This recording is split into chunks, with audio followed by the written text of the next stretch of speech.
California is experiencing a boom in accessory dwelling units, also known as ADUs. It could be a garage conversion, detached, or attached to a garage, and then we'll add 300 to 400 square feet to it, creating a 2-bedroom, 2-bath. I was surprised to learn that this was possible, to build 2 homes on a single square foot zoned parcel. That was in fact permitted by the city. I was surprised about the amount of demand. Since the first ADU bill was passed in 2016, allowing ADUs on single-family homes, the number of ADU permits has skyrocketed. The housing market is so crazy. Other people were doing it. It's possible. Let's just do it. So many people, so much interest. Too many people are benefiting from the ADU boom.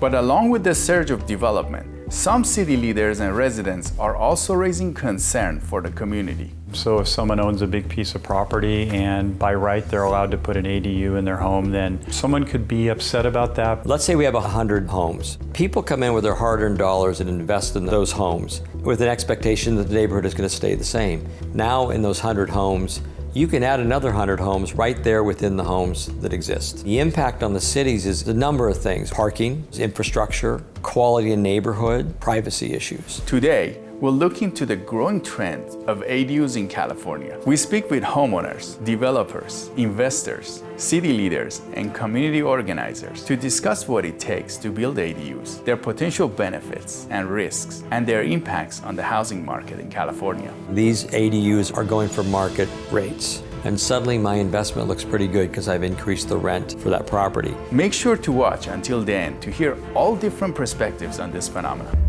I'm Siamai Korami. Welcome to California Insider. So we were thinking about ADUs for a while, and then I went to a seminar just about real estate and ADUs, and I left the seminar really pumped to really get started. And then from there, we had decided that we were just going to move forward and build it for our kids. So my first vision was just redo the garage, the space that we had. We weren't thinking about adding on. We were just thinking about just having the garage remodeled just into a studio. If they can do it, I think that we can just go out on a limb and do it as well. And my husband wasn't using it anyway, so why not? So you want to see it? So we have vaulted ceilings to make it look a lot bigger in here. We compromised a little bit on the living area. The kitchen came out really good. And before we started, we only thought that we can get 1 bedroom, 1 bath. And when Dennis came, he was like, I could get 2 bedrooms. And we were like, okay, let's go. 2 bedrooms, 2 baths. So we started scared. So I don't think there was a moment where it's we weren't scared and now we start. I think the whole time you're like, what's gonna go wrong? Or who's gonna run off with my money? Did you hook everything up right? How do I know? We even got some closet space, a computer room. We set up a gym for the family. I have a neighbor we were building at the same time. So we compared notes the whole time. And then we had a neighbor that built a pool. So it's once something is happening in the neighborhood, it's happening everywhere because it sparks something in the neighbors. Let me do something. So we toast in here for the new year. And since then, it's just been a place of escape for our family. Even for me, I come out if I want to watch TV, just come for some quiet time. We didn't lose any money. This is probably the best investment we could have ever made for our family. I think every thought I have is I'm gonna do this for my kids. The housing market is so crazy. We wonder where would they ever rent their first apartment or even be able to move out and not struggle. And if you're gonna pay somebody else rent, pay this rent. I love it. We love it.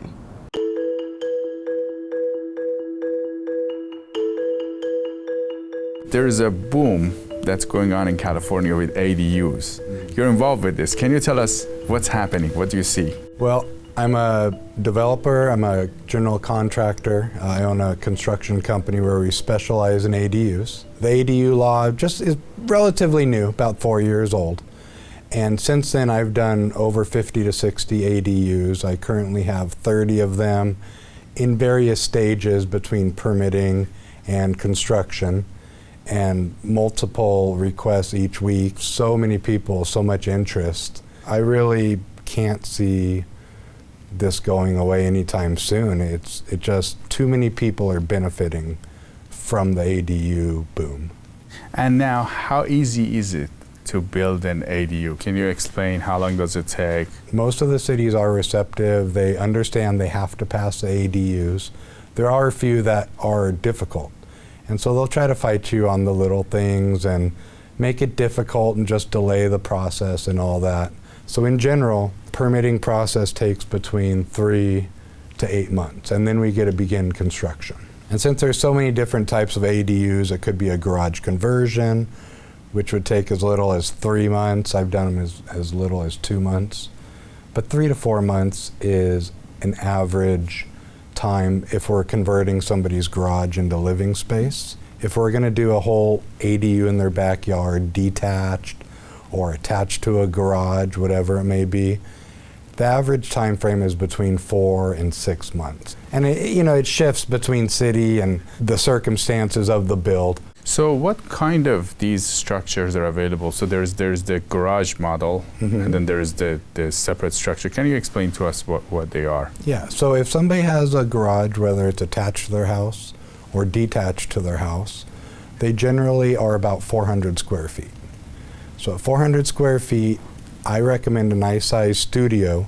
For people with larger garages that are maybe 430, 450, that's more in the 1-bedroom range, where you still have a nice kitchen, you have a full-size bathroom, a little seating area for a living room, TV. I would say over 50% of my builds are with somebody has a garage that's 400 square feet, and then we'll add 300 to 400 square feet to it, creating a 2-bedroom, 2-bath. Is that called the junior ADU, or is it? So a junior ADU is converting existing space, and it has to be under 500 square feet. Usually existing space within the main residence. A separate room that was in that residence, you just separate it out and make it a new.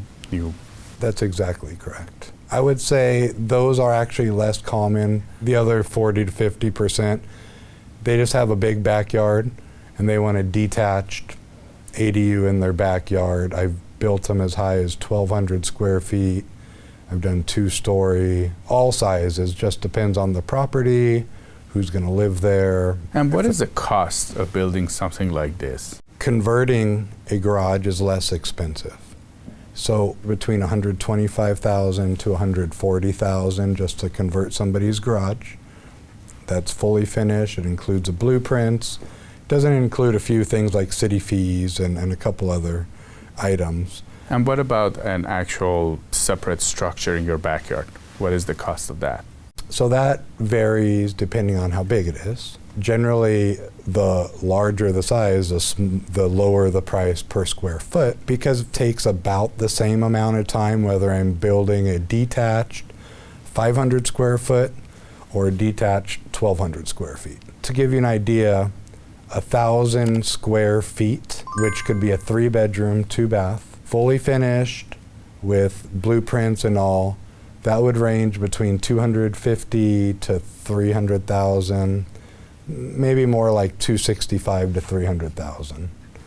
Does that include the fees for the cities? Are they similar? Most cities, the fees that they charge? They are not. And so most companies do not include city fees because they do range. So one of the big things is the impact fee that cities can apply. It could be as little as $600 or as high as $25,000. And that's something that's easy to find out by calling the planning department. Do you guys charge an impact fee if my ADU is 1,000 square feet? And they'll tell you yes or no, because it's a real cost. Another thing that a lot of companies don't include is solar. So if you're building a detached structure in your backyard, you have to have solar panels. It's a California requirement. Every new building has to have solar. Anything detached, unless specifically you convert a garage or attach to a garage or the main house, I suppose. Do their home tax go up as well because they're building a new structure? I am definitely not the expert on that, but since I do own a couple personal ones, on one of mine in Anaheim, it was 800 square feet, and that raised my property tax by $80 per month. And then I have another one in Buena Park that's 1,000 square feet, and it raised the property tax by $100 per month. So it does, but I'm not really sure how it's all calculated. Now, have you seen people that have got into doing the ADU and then it didn't go as planned? I had one client, her ex-husband had started to build an ADU in their backyard. I don't know if any of it was permitted, or according to her, it was permitted until the very final approval. And then at final approval, they realized it was too close to the neighbor. Generally, that's a little odd, because that's one of the things that the inspections in the very beginning, they measure how close you are to the neighbor, so that's not generally a concern. But in this person's case, they couldn't get final approval on their ADU. Then a neighbor complained about it, and the city told them, you need to remove that structure from your yard. So they contacted me. We completely demolished this brand new, 3-year-old, 900 square foot house in their backyard, and we rebuilt it from scratch. And that was the worst case I had personally been a part of, but for people like homeowners trying to build their own, which I'm definitely not against them attempting to do, but there are things that, if done incorrectly, would cost them $30,000 to correct. So it's definitely the possibility. So for those people that want to build it on their own, they might want to save some money. What do you recommend to them? I would not recommend it. The first 5 that I built, even though I was an experienced contractor, were very difficult. So I lost money on them. They turned out nice, but there's definitely big mistakes. I would highly recommend using a licensed contractor that specializes in ADUs, because like I said, it's an entire house in your backyard. Now, if you are in the construction field and you already know people in certain trades and they have built ADUs, I say, possibly go for it. But building a house generally takes quite a bit of experience to get it right. What about risks? You mentioned, based on what you're seeing, this is good potential investment for people. But what are the risks? Not getting the permit, or like? Well, every project that I put into plan check has always came out with a permit. So permitting is not an issue if it's done correctly? If it's done correctly, and it could be challenging, it could take a little more time, it could cost a little more money, whatever. So with experienced contractors, I definitely have heard bad stories of people trying to go with like a cheaper guy that maybe isn't licensed, but he built a ADU for his friend or whatever, and that went well, and ended up disappearing. Because unfortunately, which I hate about our industry, is I have got several calls of, I started an ADU, this guy just disappeared. And I mean, it's just such a horrible, horrible experience for them, I would imagine. But I don't feel that there's a huge risk if you do your due diligence. If you check and find the right contractor and do reference check. Now, I think it's super important. In terms of the neighbors, because some of the concerns that we've heard from people is parking, and when you build a lot of these ADUs in a community, it will create a lot more traffic, but parking is a key factor. I definitely can see that would be a consideration. I think even before ADUs, a lot of neighbors already are having that issue. So, if you're adding 2 cars to the street, or maybe 1 car every 5 houses, it's not going to make a big difference. And now personally, in my experience, I'm building, like I said, a lot of ADUs for people's family members. So maybe their son is getting married, who already lives in the front house, and now they're just moving in the back house with their wife. So they're not, creating any more cars.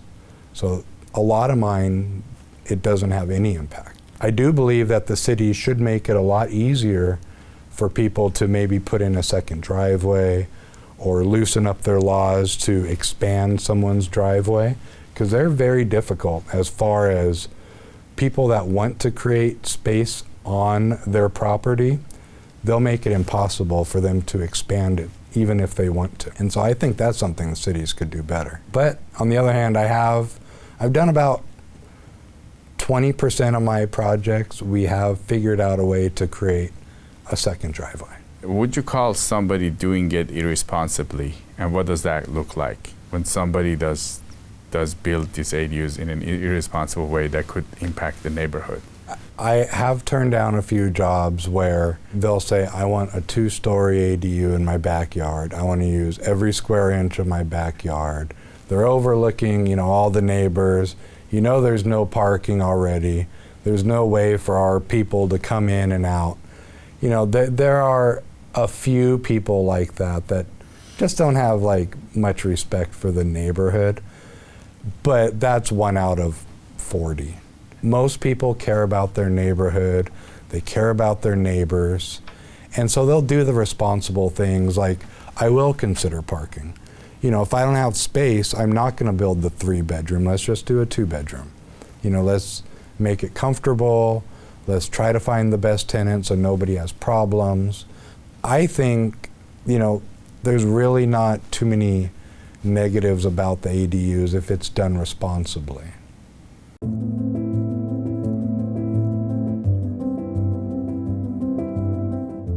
You're a city leader. You're probably seeing in your city that there's a big ADU boom in California right now. We've talked to developers, they're building a lot, and the demand is a lot more. We want to hear from you, how is it impacting cities in California? The issue for me is that, let's say we have a neighborhood of 100 homes, and it was a development that was brought through a process of community planning commission and city council approval, and they build this development. And people come in with their hard-earned dollars and invest in those homes with an expectation that the neighborhood is going to stay the same. Now in those 100 homes, you can add another 100 homes right there within the homes that exist. And the impact on the cities is a number of things. One is parking, the other is infrastructure, quality in neighborhood, and privacy issues. The parking, there are no parking restrictions when you put in an ADU. You can have as many cars park out front of your house as you want. No one has to meet any parking restrictions. There is a strain on infrastructure from the perspective of electricity, water, sewage, trash, and then our police departments and fire departments are going to be stressed by that added density. And there's no accountability for that at all. Privacy issues have come up where you're building a 2-story structure right by your house and people are looking down on you. There's an example of a resident that they had invested in this small home with a little backyard, and in the backyard the sun shone in from the house that backed up to them. An investor bought the home, renovated the home, and built a 2-story ADU right behind their property, and so that resident now looks at a big stucco wall and the sun is gone.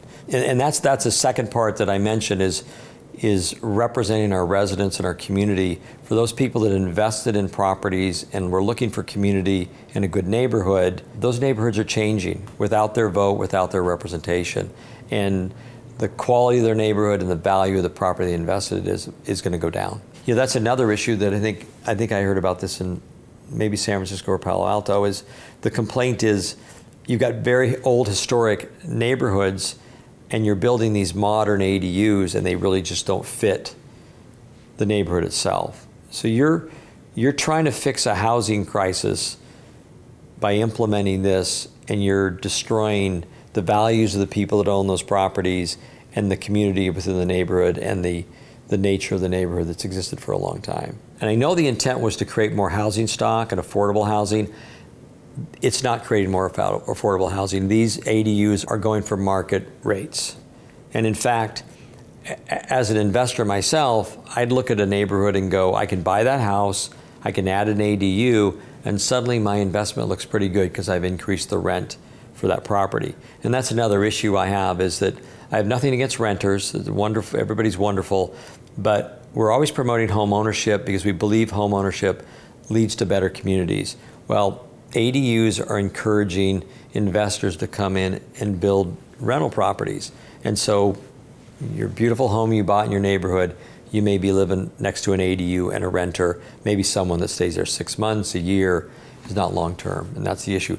As far as impact in our Orange County cities, I know that communities like San Francisco and LA, Palo Alto, and San Diego have all made significant complaints against the ADU policy.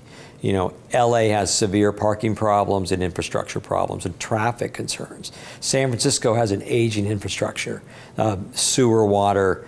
They have problems with ADUs. The stress on their infrastructure is significant. San Diego complains about privacy concerns. And they all generally complain about the same things, but those are the ones that are noteworthy right now. So we are hearing from the developers that there's a lot of opportunity in this space. Yeah.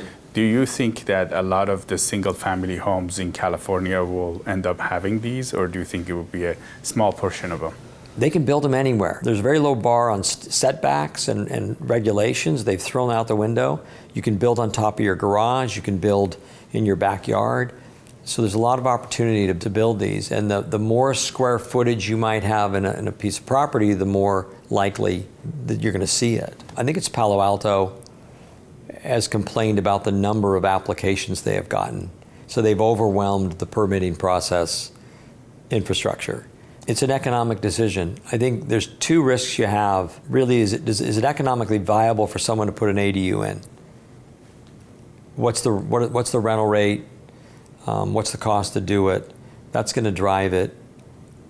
It's not hard to fit one in.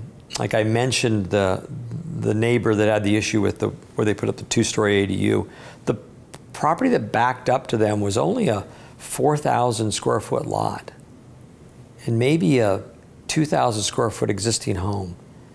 And so they added a huge ADU in the back. That's very high density for residential neighborhoods.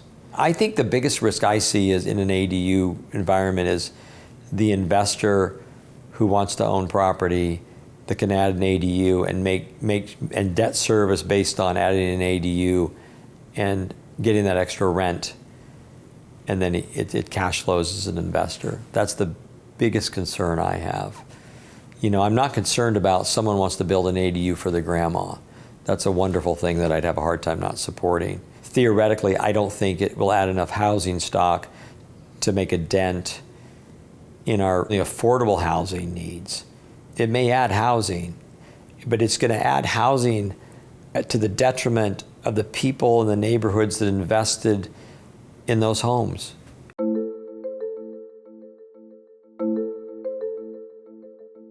So you did this as an investment, right? Correct. I was surprised to learn that this was possible, to build 2 homes on a single square foot zoned parcel. So that was surprising. That was in fact permitted by the city, because I didn't really hear about that before I purchased the home initially. And luckily, the property I bought, the lot was big enough where I could fit an ADU. I was surprised about the amount of demand for the ADU from tenants. When I listed it as available, I was flooded with requests to tour it, to talk about it. I received hundreds of applications from sites like Zillow and Redfin, because I was concerned that it being a back home, non-traditional, on the smaller side, fitting 3 bedrooms, 2 baths in such a small space might have been a deterrent for a lot of people. I was just surprised to see the outpouring of requests. Did you face any pitfalls and challenges in the process of doing this? I mean, the amount of money needed, it's some people's life savings. It's a significant amount of money. I was able to borrow against the equity in my primary residence. And I think the max I could receive was $250,000. And that's what the cost was to build the ADU. And that does not include the permitting fees. The city has school fees, there's park and lieu fees, there's tons of permits and fees associated that are not associated with the building aspect. So maybe there's at least $50,000 to the city for permitting, separate from the building costs. So all in for a 1,000 square foot structure, 3 bedroom, 2 bath, I paid about $305,000. What about the neighbors? Did you hear any complaints, or were people concerned that you were doing that? And some people are concerned about parking. Parking's always an issue in these high density neighborhoods. I have problems with it. I've been going to the city for years trying to get permit parking on my street. So I definitely feel for them. As far as the neighbors go, I did not talk with them or communicate with them before the building. I didn't loop them into my plans. I didn't feel like I had to. I might have received some pushback, just increasing to the density on the street, an already, tight street. But surprisingly, a lot of my neighbors were witnessing the construction of the ADU and were inquiring about, what's going on. And I was open and transparent with them. I had them tour the job site. I was showing them what we're doing, the plans. And eventually, at least 2 of my neighbors are now building ADUs on the same street. So while there might have been pushback initially, I think when they saw the finished result and saw what could be done, they were in support of it and in fact decided to build an ADU themselves. And what are the benefits from this to you? Well, as an investor, I made the decision to build the ADU to increase the property value in addition to the additional rental income that the ADU would provide. That said, there's not a lot of comparables in the market for a house being on the market with an ADU. So it's hard to judge exactly what that value would be now that there's an ADU, but I'm confident to speculate that it would be at least double or triple return. Maybe it makes sense, the numbers are working right now, but it's definitely gonna work out in long term. At the end of the day, like in 20 or 30 years, my kid's gonna be like, oh, good thing he bought that house,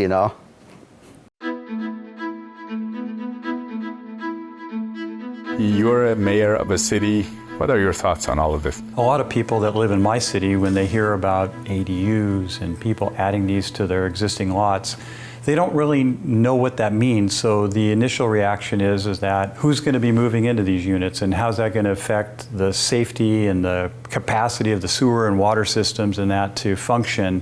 And I think it's inherent upon the local governments to help steer the conversation so that people understand and that those that want to do it, head in a direction that's going to be successful for them. What are some of these concerns that you guys are hearing? We've heard parking is one concern, and then sometimes people may not want to have as many neighbors close to them. What are the concerns? We still have control over the ADUs. We still said, hey, if you want to have an accessory dwelling unit, you can't put it out in your front yard. It's got to be behind the primary structure. It's got to have some setbacks so it's not right up against your neighbor's fence. It can only be 16 feet height so that you can't have decks on top of it where people can overlook and watch other people's pool parties. So there definitely are some controls to it. In our city, there are some parking concerns, but certainly not like the beach cities where you have no parking at all. We do have streets that have parking, and so I don't think parking is the bigger issue. A lot of the people, about half of them are building it and renting it to people that they don't know. But the other half, they're allowing relatives to live in these ADUs or friends to almost live rent-free. 15 to 20%, they're just using it for other things. They're using it for fitness, maybe an extra kitchen, wine bar. People aren't necessarily using ADUs for people to live in. They're using it for other things. So they're just adding square footage to these relatively large homes already. Some people might be upset when these structures go in their neighborhood. What are your thoughts about that? Me personally, I'm a big believer in private property rights. So if someone owns a big piece of property and by right they're allowed to put an ADU in their home, then someone could be upset about that, but unfortunately the laws are currently to allow people to do that. I guess my hope would be that someone that has a big home that wants to have someone else living on their property, that they would use what they call the junior accessory dwelling unit, the JADU, which is actually not putting a separate structure, but doing something as part of the existing home. So it could be a garage converted, it could be a bedroom where they add a door to the outside and add one of those small kitchenettes, and so that you have a house that looks like a house, but you have potentially 2 families living there. I think that's a better choice for people. But if you didn't know, like if you were a resident and owned a house and all you knew is ADU, and you didn't know about this junior ADU option, and you went to the city's website and you couldn't find anything, you might just go ahead and go that path. So I think our city and other cities have an opportunity to help with the narrative, of help people through the process. If we'd like to see more people doing these junior ADUs. Why do you think the junior ADU is better for you guys? Well, if you look at these homes that have been thought through and they kind of are compatible amongst each neighborhood, if you keep the JADU as part of that envelope of that building structure and not put a separate box outside near the pool or that, then it's just a better alternative. And I think for someone that has a house that maybe they don't need the full 3,000 or 4,000 square feet, but maybe they only, could give up 1,000 square feet to have a junior ADU, it's going to be a lot less expensive. It's going to be able to be rented much quicker, and it'll just fit in with the character of the neighborhood. So I feel that's a better option. Now, is there a responsible way for people that want to build this? Well, certainly not just doing it in the middle of the night and it's showing up in someone's backyard and nobody knows about it. I get so many calls every year. Hey, we built something without a permit. Can you come out and take a look at what we did? We got to unwind this. They end up having double and triple fees. And, of course, the city's angry at them. And so it becomes way more expensive to unwind something when they try to build without a permit. And I'll be honest with people, you might love your neighbors, but your neighbors are watching you when you're building something. And they're going to make calls, and they're going to call the city and say, hey, does Bill and Sally have a permit for whatever they're doing in their backyard? Because it doesn't take much for the city to send an inspector out and basically say, nope, no permit. And so, yeah, there's a right way to do things. And certainly the best thing for people to do is to call their community development departments, which used to be called planning departments. Tell them what they're kind of trying to do or want to do. And I know most city staffs are fantastic in helping people through the process.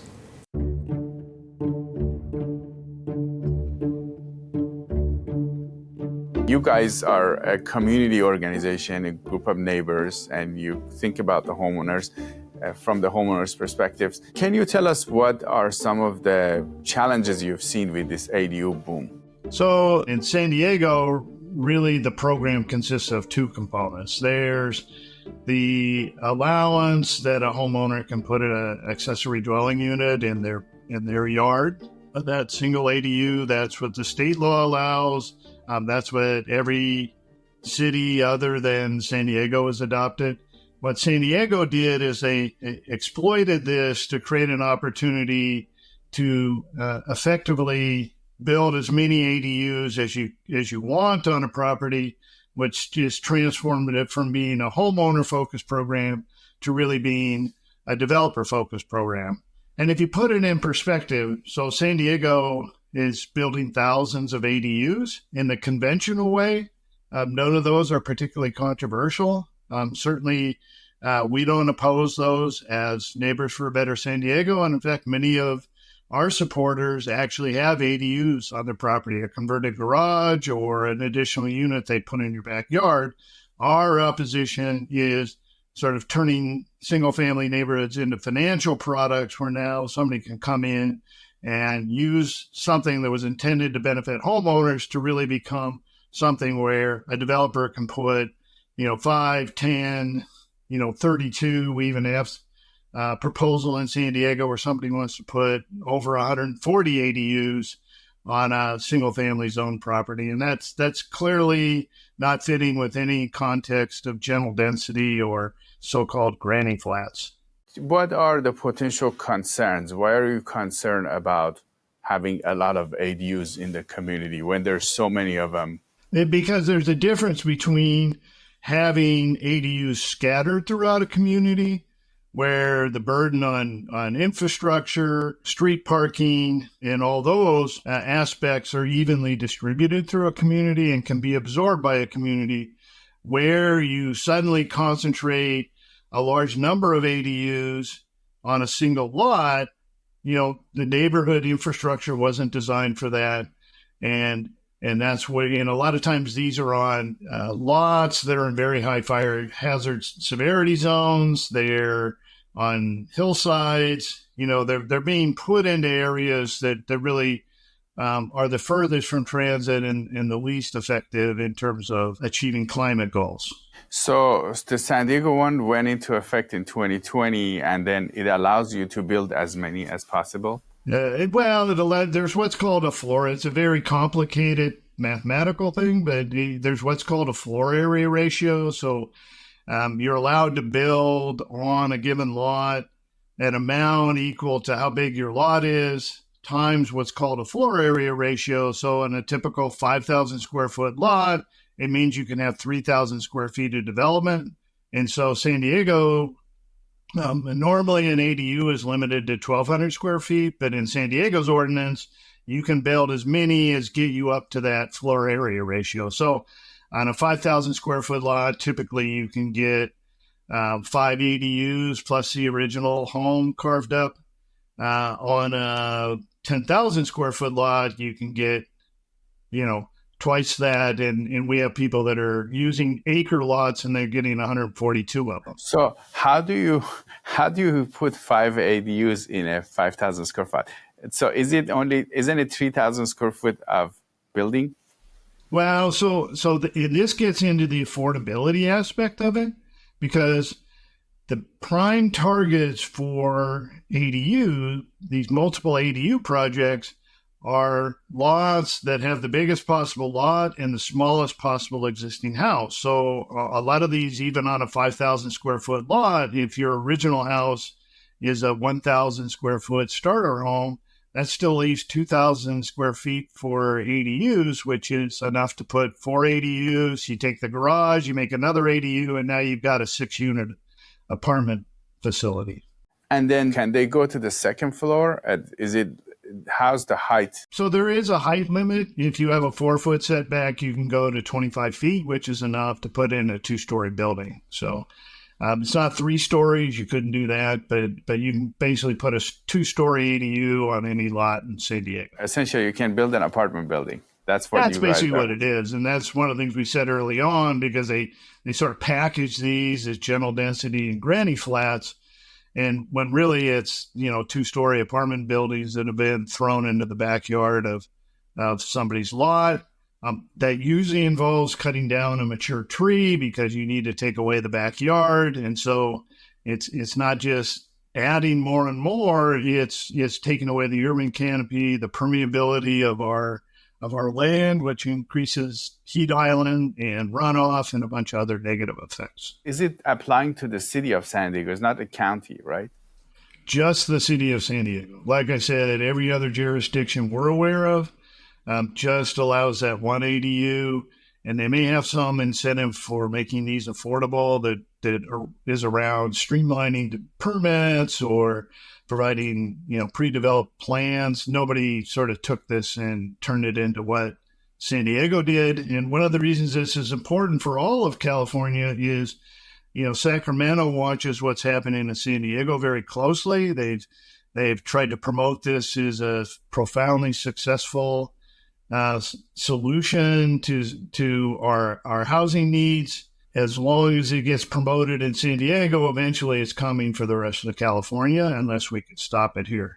Do you know how many units have been built? So the total number of ADUs, about 2,000. And of those, the number of multiple ADU projects, it's in the dozens range, and it's produced, 159. Oh, so it's created 159 units, but there's only 12 or 13, 15 projects, right? And the average number of ADUs per project in these cases is somewhere between 5 and 10. So you're concerned that this is going to grow a lot? Well, as they keep promoting it, it is going to happen more and more.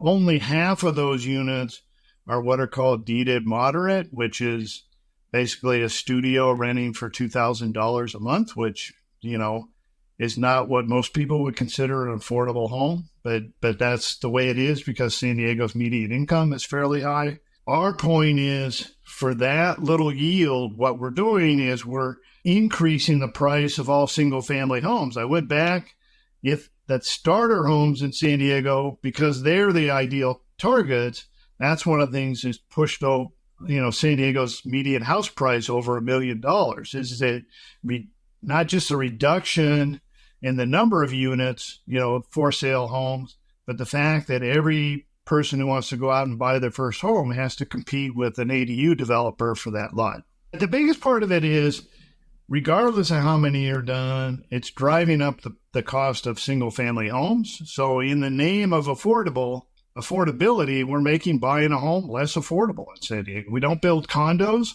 All we have are existing single-family homes. The city and the county have tried to prevent building, new subdivisions. And so anybody who wants to buy a home has to buy within the existing stock. And we're basically reducing that stock and making what it's worth to financial parties higher than it would be otherwise. So we have two factors: reduce supply and increase financial opportunity, that are driving up San Diego's house prices. If you look at the rest of the state, the rest of California, including Southern California, housing prices have started to cool off. And that hasn't been the case in San Diego. Our housing prices continue to rise, and we think this is a significant factor in that. Is there a responsible way of doing these ADU projects?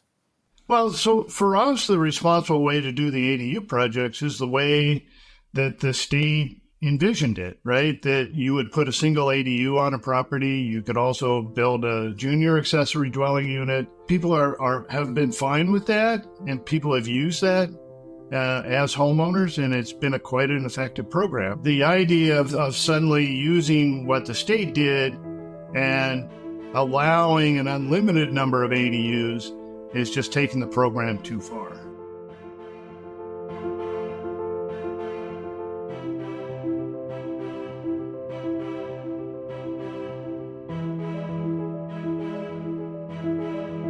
Let us know what your thoughts are on this ADU boom phenomena in California by commenting below or emailing us. If you have stories in California that's happening in your community and you would like California Insider to cover, email me at siamak@californiainsider.com.